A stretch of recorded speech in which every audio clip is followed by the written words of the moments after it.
Imagine transforming your entire life, not by some epic, movie-worthy gesture, but with a series of barely noticeable tweaks. If you're tired of waiting for a breakthrough and ready to engineer one, stick with me. By the end, you'll have a blueprint you can put to work tonight. Let me tell you a story that redefines how change actually happens. British cycling in 2003 won, Olympic gold in nearly a century, and a team so lackluster that top bike brands wouldn't even sell them bikes. Enter Dave Brailsford, performance director, who preached the aggregation of marginal gains. Think of it as tuning every spoke, not just the wheels. He and his team didn't seek gigantic leaps.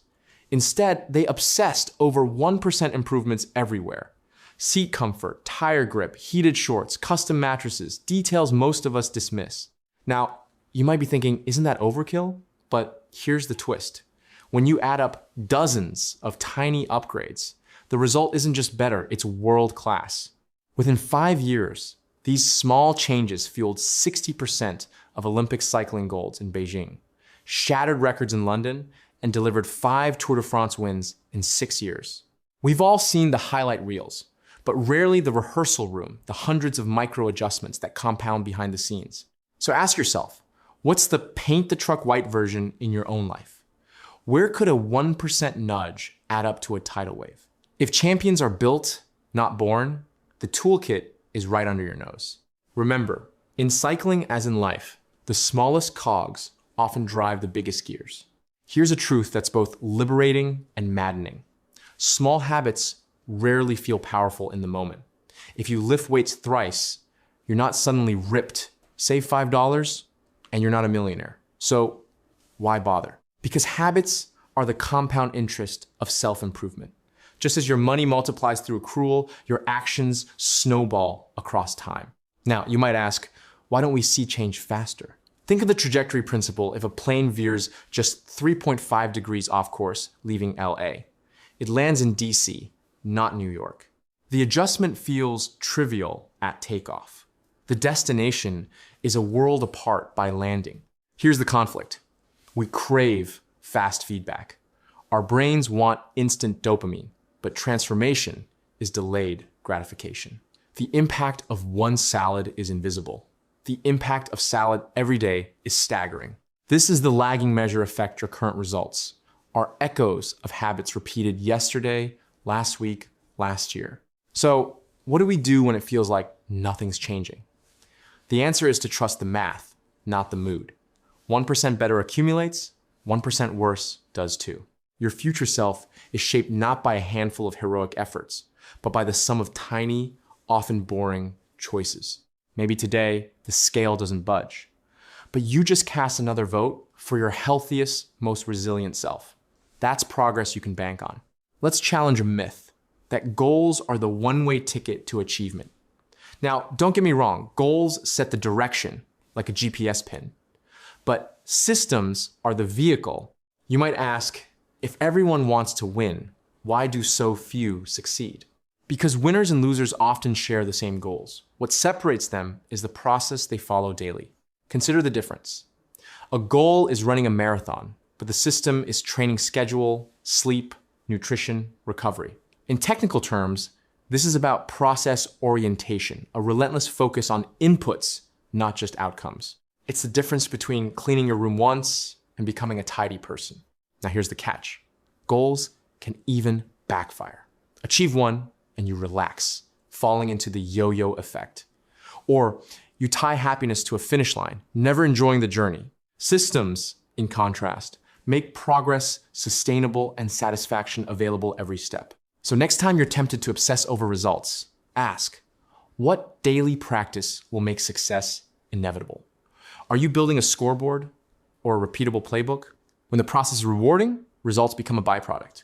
If you want to change your life, don't just set goals, engineer habits. The finish line is just the start of the next race.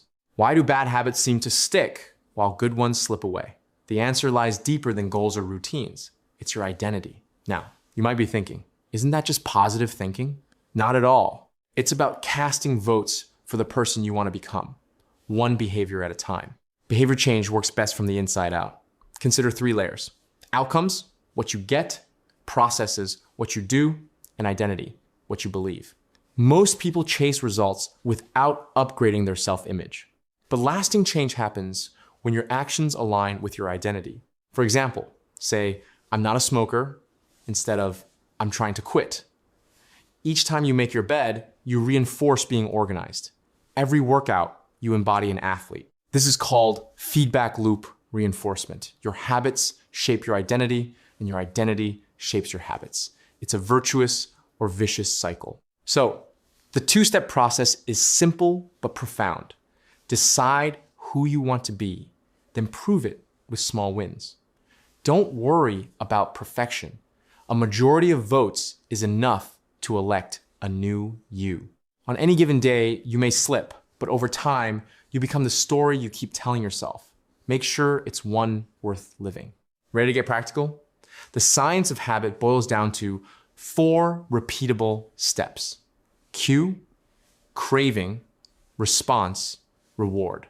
Think of it as a mental circuit, a habit loop that repeats every day, often unconsciously. Now, what if you could design this loop? Enter the 4 laws of behavior change.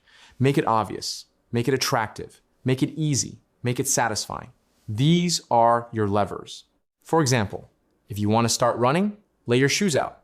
Obvious. Pair running with your favorite playlist. Attractive. Set a 2-minute starter goal. Easy. And log your run on a visible chart. Satisfying. Conversely, to break a bad habit, invert the laws. Make it invisible, unattractive, difficult, and unsatisfying. Remove cues, increase friction, and reduce rewards. It's pattern interruption, not just willpower. You might ask, why do I never do what I say I'll do? Often, the answer is that your environment and routine still favor the old habit. Adjust the system, and the behavior follows. The magic isn't in motivation, but in architecture.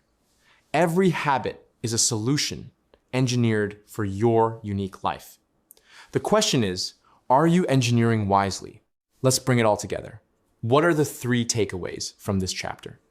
First, tiny atomic habits, like the 1% improvements of British cycling, compound into extraordinary results. Second, it's systems, not just goals, that create sustainable change. And third, true transformation starts with identity. Every action is a vote for who you want to become. So, what's your action step? Tonight, pick one small habit. Make it so easy you can't say no. Maybe it's reading 1 page, doing 2 push-ups, or flossing just 1 tooth. Use the 4 laws. Make it obvious, make it attractive, make it easy, and make it satisfying. Then repeat tomorrow. Now, you might wonder, will this really work for me?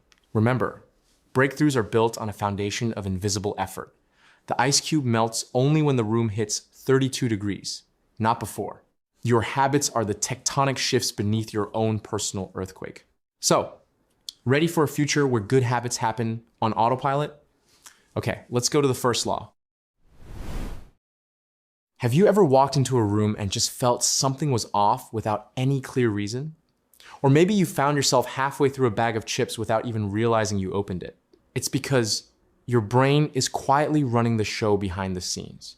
In this chapter, we're pulling back the curtain on the most foundational law of behavior change. Make it obvious. Let me tell you a story. A paramedic walks into a family gathering, glances at her father-in-law, and says, "You need to go to the hospital." He laughs it off, but hours later, he's in life-saving surgery. What happened here? This is the power of pattern recognition. Our brains are constantly sifting through information, looking for signals. Experts call this non-conscious competence. It's like driving home and suddenly realizing you can't recall the last 5 traffic lights because your subconscious mind was at the wheel. Imagine your brain as a high-speed search engine, running algorithms you didn't even know you programmed. Now, here's the conflict. As habits become automatic, awareness fades. We eat, scroll, or react out of routine, rarely questioning why. I didn't even realize I was apologizing before every question, you might say. But these micro movements define our days. The resolution? Shine a light on your autopilot. Before you can change anything, you have to notice it. If you want to redesign your habits, start by becoming an observer of your own life. Here's a question for you. How many habits do you actually have? Not just the ones you like to brag about, but the real everyday rituals. Most of us couldn't say. That's where the habits scorecard comes in. This is a diagnostic tool. Think of it like a financial ledger, but for your actions. Write down everything you do from dawn to dusk. Wake up, check phone, brush teeth, hit snooze. Then score each habit as positive, negative, or neutral. It's behavioral auditing, like running a quality check on your own operating system. Now, you might ask, what if I can't tell if something's good or bad? Ask yourself, does this habit cast a vote for the person I want to be? That's your true litmus test. Remember, the goal at first isn't to change, just to notice. Observation precedes transformation. And if you want an extra boost, try pointing and calling. Say your actions out loud. I'm about to eat this cookie, but I don't need it. It's like putting your subconscious on speakerphone. Suddenly, your choices get real. Motivation gets all the headlines, but clarity is the real MVP. In a fascinating study, people who planned exactly when and where to exercise were 91% more likely to follow through. That's the power of implementation intention, a fancy term for a pre-made decision. It's like programming your GPS before you hit the road. The formula? I will behavior at time and location. Simple, concrete, actionable. No more vague goals like, I should write more. Now, it's, I will write at 8 a.m. at my desk. But there's more. Enter habit stacking, using the Diderot effect for good. After one action, you layer on another. After I pour my coffee, I'll meditate for 1 minute. It's like building a domino chain, where each habit tips the next. Now, you might wonder, what if I choose the wrong cue? Be as specific as a surgeon's checklist. After I close my laptop for lunch, I'll do 10 push-ups beside my desk. That clarity turns intention into action, and repetition turns action into identity. Why do we overeat at parties, but not at home? Why do you reach for soda at work, but not water at home? The answer isn't just willpower, it's environment design. Psychologists call this choice architecture. It's the difference between a candy bowl on your desk and a fruit bowl on your counter. Think about the power of visual cues. Our brains are wired for sight, 10 million sensory receptors just for vision. That's why putting apples in plain sight triples your chances of eating them. Context isn't just the backdrop, it's the script writer for your habits. Now, you might say, but my space is tiny. What can I do? Carve out zones. One chair for reading, one table for eating, one corner for exercise. Even digitally, you can have certain devices for certain tasks, one for work, one for fun. Here's your challenge. Sprinkle positive cues everywhere. Make it easy to do good, hard to do bad. Don't be just a consumer of your environment, be its architect. Let's bring it home. First takeaway, awareness is the ignition key. If you can't see it, you can't change it. Second, specific cues like implementation intentions and habit stacking turn intention into reality. Third, environment is your silent partner. Shape it or it shapes you. If you remember nothing else, remember this. Willpower gets you started, but design keeps you going. Want to kick off change today? Complete your own habit scorecard. List your routines, score them, and pick one obvious cue to redesign by tomorrow. Now, you might be thinking, is this really enough to overhaul my life? Let's find out together. Next, I'll show you how to make your habits irresistible using the science of attraction and reward. Remember, small changes, when made obvious, add up to atomic transformation. You could program your brain to crave healthy habits the way you crave chocolate or a Netflix binge. Sound impossible? Well, what if I told you the same forces that make junk food addictive can also be harnessed to turn good habits into second nature? What if the key to unstoppable habits isn't willpower, but attraction? And if you're skeptical, you're not alone. Whether you want to eat cleaner, read more, or finally quit doom scrolling, stick with me. The insights from this chapter will make your next habit not just possible, but practically inevitable. Let me tell you a story about Nobel laureate Nico Tinbergen and his cardboard seagull beaks. Picture this: baby herring gulls barely hatched, frantically pecking at a fake beak just because it had an oversized red dot. The bigger the dot, the harder they pecked. Sounds a little absurd, right? Here's the twist. Tinbergen called these exaggerated cues supernormal stimuli. Think of a supernormal stimulus as an Instagram filter for reality, cranking up the contrast until we can't resist pecking, or in our case, snacking, scrolling, or shopping. It's not just birds. Gray-lag geese will roll a volleyball into their nest instead of their own egg, simply because it's bigger and rounder than the real thing. Now, you might be thinking, are humans really that simple? Yes.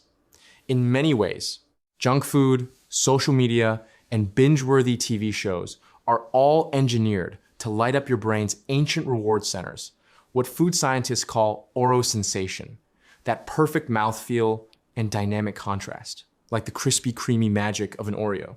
We live in a world flooded with these supernormal stimuli, hyper-palatable food, viral videos, even meticulously crafted advertisements. Our brains, stuck in the Stone Age, are now surrounded by temptations our ancestors never faced. The result? Habits that are hard to break because they're so attractive. But here's the good news. By understanding how these triggers work, you can design your own irresistible habits using the science of attraction instead of fighting against it. Let's get technical for a moment. Ever heard of a dopamine-driven feedback loop? Think of dopamine as your brain's little motivational messenger, spiking every time you anticipate a reward. It's less about pleasure itself and more about the excitement leading up to it, like how kids feel about Christmas Eve, often more than the gifts themselves. In the 1950s, scientists blocked dopamine in rats. The rats lost all motivation. They didn't eat, play, or even care to survive. But when their dopamine circuits were reactivated, they pursued rewards with almost obsessive energy. Imagine poking your nose into a box 800 times an hour just for a treat. That's how powerful anticipation is. Now, you might say, wait, doesn't dopamine mean I only want things I enjoy? Actually, the spike happens before the reward. That's why slot machine players keep spinning and why the mere thought of pizza can spur you into action. Neuroscientists call these the wanting and liking circuits. The wanting zone is like a stadium crowd, huge and excitable, while the liking zone is a VIP box, smaller, quieter. So if you want to build a lasting habit, you need to make the cue and anticipation irresistible. It's not the doing, it's the craving that drives you. The higher the dopamine spike, the stronger your motivation. What does this mean for you? If you can engineer anticipation, make the buildup exciting, you can use your own brain's wiring to lock in habits that last. Ever wish working out could feel as good as watching your favorite show? Enter temptation, bundling a strategy that pairs something you want with something you need. Imagine only letting yourself binge Netflix while pedaling on a stationary bike. That's how Ronan Byrne, an engineer from Dublin, hacked his own motivation. Here's the science. Temptation bundling leverages Premack's principle, which basically says a high probability behavior, like snacking or scrolling, can reinforce a low probability one, like making sales calls or hitting the gym. It's like promising yourself dessert, but only after eating your veggies. Now, what if you're thinking, that sounds great, but how do I start? Try this formula. After current habit, I will habit I need. After habit I need, I will habit I want. For example, after your morning coffee, say one thing you're grateful for, then dive into the news. Or only check Facebook after you've done your workout burpees. The beauty is, over time, your brain starts to crave the productive habit because it's now the gateway to your favorite treat. The anticipation and reward are literally bundled together, making even tough habits more attractive. So, what could you bundle today? Audiobooks with errands, podcasts with chores, or a guilty pleasure show with a brisk walk? The possibilities are endless, and the science says it works. Here's a rhetorical question. Have you ever found yourself acting just like your friends or family, even if you swore you'd never do that? That's the seductive pull of social norms at work. We are wired, both evolutionarily and neurologically, to imitate the habits of those around us, especially the close, the many, and the powerful. Let's break that down. The close. Your family, roommates, best friends. If your closest friends get fit or start reading more, you're more likely to follow suit, thanks to what psychologists call invisible peer pressure. The many, your tribe, your social group. Solomon Asch's classic conformity experiments showed that people will literally deny the evidence of their eyes just to fit in. That's the herd instinct in action. And don't forget the powerful. We mimic high-status people, those who have prestige or influence. If a behavior earns respect, we find it magnetically attractive. Think about how you tweak your habits after watching a favorite athlete or CEO status is its own supernormal stimulus. Now you might think, isn't this just peer pressure? Yes, but with a twist. If you join a group where your desired habit is normal, you're pulled up by the current, not dragged down. Find a tribe where your growth is the standard, and you'll level up almost effortlessly. Bottom line, your environment is powerful. Surround yourself with the habits you want, and you'll soon find yourself echoing the best of your tribe. Let's land this episode with 3 key takeaways. First, the more attractive a habit, the more likely it is to stick. So use supernormal stimuli and temptation bundling to your advantage. Second, understand your dopamine loop. It's the anticipation, not just the reward, that drives you forward. Third, your social environment is the ultimate amplifier. Join groups where your desired habits are second nature. If you're saying, okay, where do I start? Here's your action step. Pick one habit you want to build. Use temptation bundling. Pair it with something you genuinely enjoy and set up the cue. For example, only listen to your favorite podcast when you're cleaning, or save your favorite treat for after a workout. As you move forward, remember, framing matters. Highlight the benefits of good habits and reframe the drawbacks of bad ones. Your brain is built to chase attractive rewards, so design your environment and routines to make the best behaviors irresistible. In our next chapter, we'll tackle the next law of behavior change. How to make habits easy. So easy, you can't say no. Make it easy. Ever feel like you're walking in circles, planning, reading, strategizing, but never quite moving forward? You're not alone. So, can making things easy really be the ultimate life hack? And if so, how do you harness it without feeling like you're cheating your future self? Let me tell you a story about a photography class split in 2. The quantity group was told to shoot 100 photos. The quality group, just one perfect image. Guess who produced the masterpieces? It was the group cranking out dozens of imperfect shots, learning by repetition. Now you might be thinking, isn't careful planning essential? But here's the catch. Planning is motion, like a car revving in neutral. Only action moves you forward. Outlining articles isn't publishing one. Researching diets isn't eating healthy. This is the perfection trap. We overthink, fearing failure, and substitute preparation for progress. It's cognitive bias. Our brains prefer the comfort of motion to the risk of action. Consider the technical term analysis paralysis. Think of it like standing in front of a vending machine, paralyzed by choices, while hunger grows. Or activation energy, the initial effort to get started, like striking a match to light a fire. The cure? Reps, not research. If you want to write badly at first. If you want to run, just start moving. Let experience, not speculation, be your teacher. Why does repetition matter more than time when forming a habit? Neuroscientists call it long-term potentiation, meaning neurons that fire together, wire together. Every rep strengthens the neural pathways for that behavior, like carving grooves on a record until the song plays automatically. Now, you might ask, how long until this becomes automatic? But the real question is, how many? 2 weeks or 200 days is less important than 200 repetitions.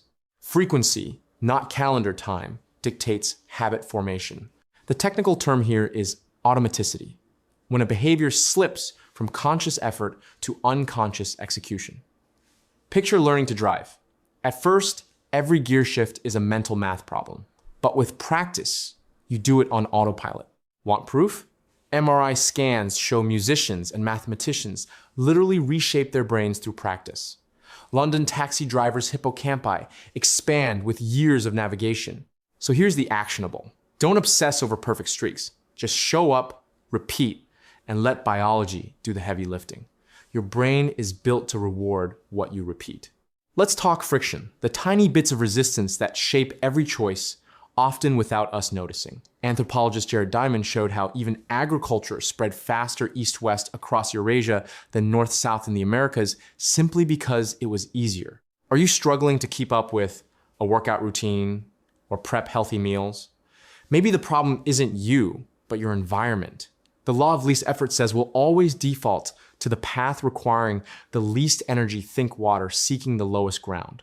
Technical terms, time, environment design, that's rearranging your space so that good habits are the default, and friction, every micro obstacle between you and your goal. Japanese manufacturers mastered efficiency by subtracting wasted motion, while companies like Uber or Spotify thrive by stripping away every unnecessary step. In your life, that could be putting your gym bag by the door or prepping veggies ahead of time. So ask yourself, where are the bends in your hose? Where can you smooth the path so your habits flow with ease, not force? Ever found yourself paralyzed by a big goal? Enter the 2-minute rule. When you start a new habit, it should take less than 2 minutes. Want to read daily? Start with 1 page. Want to work out? Just put on your shoes. You might wonder, is this just tricking myself? But think about it. Decisive moments, those tiny forks in your day, determine your trajectory. Changing into workout clothes can make or break your night. These are gateway habits, opening the door to more complex routines. Try habit shaping, progressively building from 2 minutes to more challenging steps. And don't forget the power of priming. Prep your space so good habits are inevitable. Set out your art supplies, chop your veggies, or lay out your journal. But what about bad habits? Use commitment devices. Victor Hugo once locked away his clothes to force himself to write. Make bad habits impossible. Put your phone in another room, or let a friend change your social media password. Every environment is an invisible hand guiding your actions. Make the right things easy and the wrong things hard. That's behavioral engineering at its best. Let's recap. First, progress is a numbers game. Focus on repetition over perfection. Second, your brain and environment are plastic. Design them to minimize friction and automate good habits. And third, master decisive moments by scaling down your ambitions to the smallest doable action. Here's one concrete action. Tonight, pick one new habit you want to build and set up your environment so the first step takes less than 2 minutes. Lay out your shoes, prep your book, or prime your workspace. Do it before you go to bed. Now you might be asking, what happens when life throws a curveball and even 2 minutes feels too much? In our next chapter, we'll tackle how to make new behaviors satisfying so you stick with them even when motivation fades. Remember, behavior change isn't about heroic sprints. It's about removing hurdles and building momentum. Will you design your environment or let it design you? Ready to make your habits not just doable, but deeply satisfying? Let's get started. Let me tell you a story from the late 1990s. Stephen Luby, a public health worker, landed in Karachi, Pakistan, a city grappling with disease and poor sanitation. Most residents already knew hand washing mattered, but knowledge alone wasn't enough. Consistency faltered. Enter Safeguard soap. It didn't just clean, it foamed, smelled great, and turned hand washing into a mini moment of pleasure. This is classic sensory feedback, a technical term meaning your senses reinforce behavior. Like the satisfying crunch of a potato chip or the minty zing of toothpaste, sensory feedback nudges us to repeat an action. Within months, childhood illness rates plummeted, and years later, families kept washing hands even when the free soap was gone. Now you might be wondering, could a simple bar of soap really spark lasting change?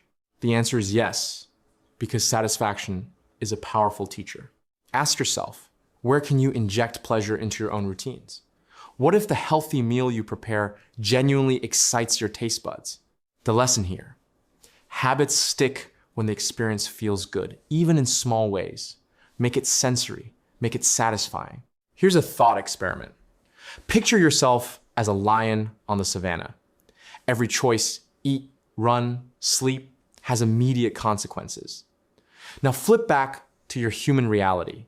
Most rewards are delayed exercise pays off next year. Savings matter decades later. Behavioral economists call this time inconsistency.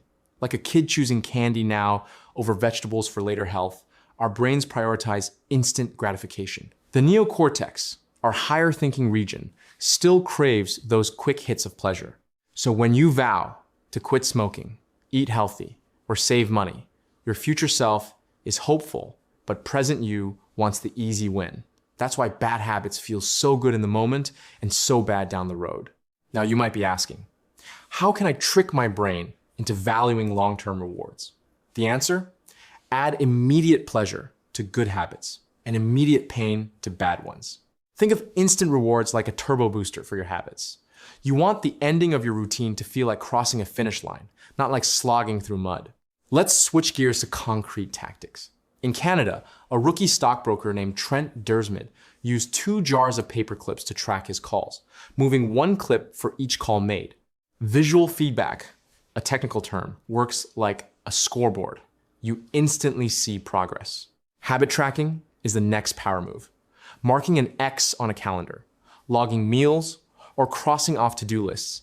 Each exposes your streak, making the process obvious, attractive, and satisfying. Now, you might say, isn't tracking tedious? But imagine the boost when you see a chain of X's proof you're sticking with your routine.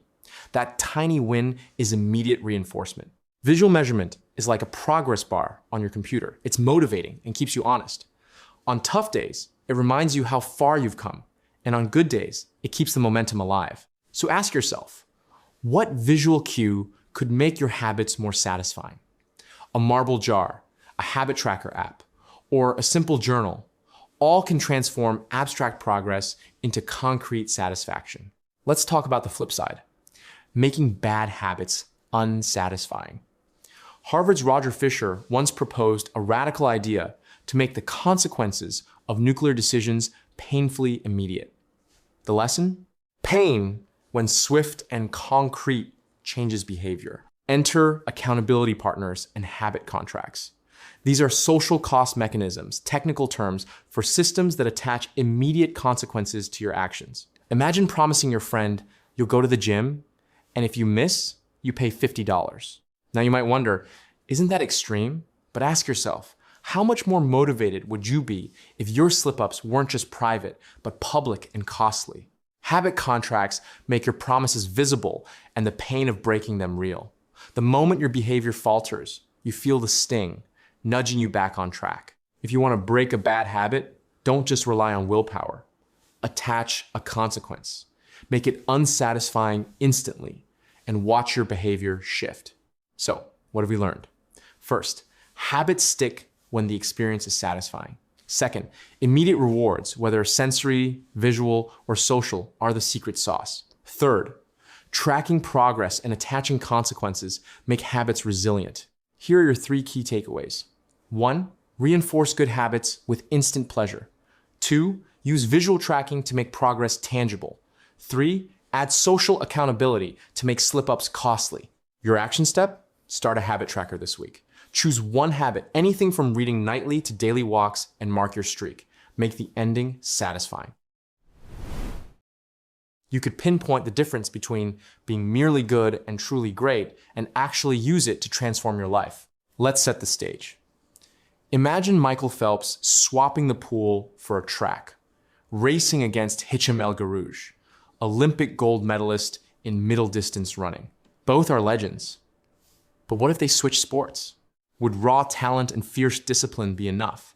Or would the laws of biomechanics, think of it as the blueprint of your body's architecture, tip the scales?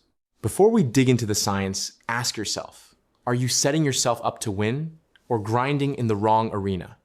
Let's find out together. Michael Phelps and Hicham El Guerrouj are both Olympic legends, but their triumphs weren't just about sweat and willpower. Their bodies, Phelps, all long torso and wingspan for swimming. El Guerrouj, built for running, were quite literally designed for their sports. This is what scientists call biological predisposition. Think of your genes like the operating system on your phone. Some apps run faster, others lag, depending on the core software. But here's where it gets interesting. Your genes don't dictate destiny. They highlight opportunity. If you're 7 feet tall, dunking a basketball is easier than perfecting a gymnastics routine. Some call this biological determinism, but that's really a misnomer. The real driver is the intersection of talent and environment. If you drop a cactus in the Arctic, it's not going to flourish, no matter how hardy its DNA. So what does this mean for you? Well, you can't change your height, but you can choose your playing field. The most successful people select environments that multiply their natural advantages. Instead of fighting genetics, they align effort with intrinsic strengths, making habits easier and results more satisfying. Ask yourself, are you swimming upstream or have you found your pool? Here's a truth bomb. Your personality influences everything from the habits you stick with to the ones you drop. Behavioral genetics, a field that explores how our DNA shapes our behavior, reveals that traits like extroversion or neuroticism aren't random rolls of the dice. They're nudges, subtle pushes, shaping what feels natural or forced. Picture the Big Five personality model as a set of mixing dials. Openness, conscientiousness, extroversion, agreeableness, and neuroticism determine how you approach challenges. For example, high agreeableness equals a knack for relationship building, thanks in part to hormones like oxytocin, a chemical shortcut for social trust. If you're more neurotic, your amygdala, the brain's threat detector, may make you more cautious. Now, you might ask, does that mean I should only build habits that come easy? Not quite. It means you should play to your strengths. If you find joy in cycling but dread the gym, why force yourself onto the treadmill? Customize your routine so discipline feels less like drudgery and more like flow. The lesson? Habits stick when they're tailored to your inner wiring, not someone else's highlight reel. Let me ask you, have you ever started a new habit with sky-high enthusiasm, only to watch it fizzle the moment things got repetitive or tough? That's where the Goldilocks rule comes in. Peak motivation happens when your challenge is just hard enough to stretch you, but not so out of reach that you snap. Remember Steve Martin's comedy journey? 15 years of gradually increasing the difficulty, expanding his act by a minute or two, always balancing between comfort and chaos. In psychology, this sweet spot is called optimal arousal, a technical term describing the place between boredom and anxiety. When you hit this zone just 4% beyond your current skills, scientists say you unlock flow. It's like playing tennis with someone perfectly matched to your speed. Every point is winnable, every setback is a motivator. Here's the hard truth. Boredom, not failure, is the real enemy of mastery. If you want to go from good to great, you have to embrace the repetition, fall in love with the grind, and keep nudging your limits just enough to stay engaged, not overwhelmed. Habits create your foundation, but mastery demands more. After you've automated the basics, what psychologists call automaticity, it's easy to slip into mindless repetition. You brush your teeth without thinking.